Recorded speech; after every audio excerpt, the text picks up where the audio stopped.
这是我参加这个意大利波隆那插画展的作品之一啦。月光系列从全世界3000多名插画家中脱颖而出，施正廷获得了插画界奥斯卡的入围肯定，是2013年台湾唯一。好像我可以在我的图桌上漫游一样，好像就是我在月光底下呢，去搭着一个夜行的夜车。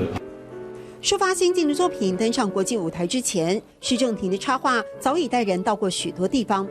这个家住糖厂，讲的是住在糖厂里面的人过的是什么生活，好，所以我一定会把整个糖厂的这个地图都画出来。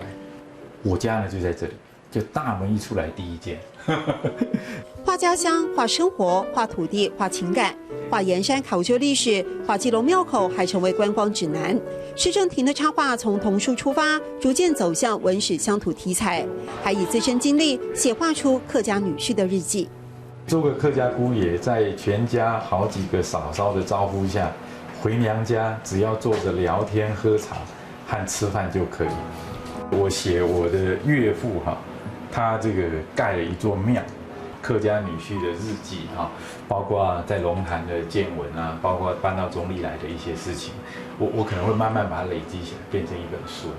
累积60本童书插画作品，施正廷谦称要著作等身实在太难。关于桃园观音的白沙甲灯塔，关于客家文化，他还有很多想画的，预留伏笔，蓄积创作想法。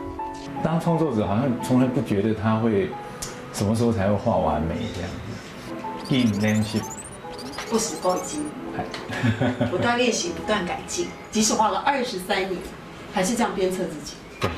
上课喽！硬练习，不死够精。硬练习，不死够精。谢谢宗仪老师。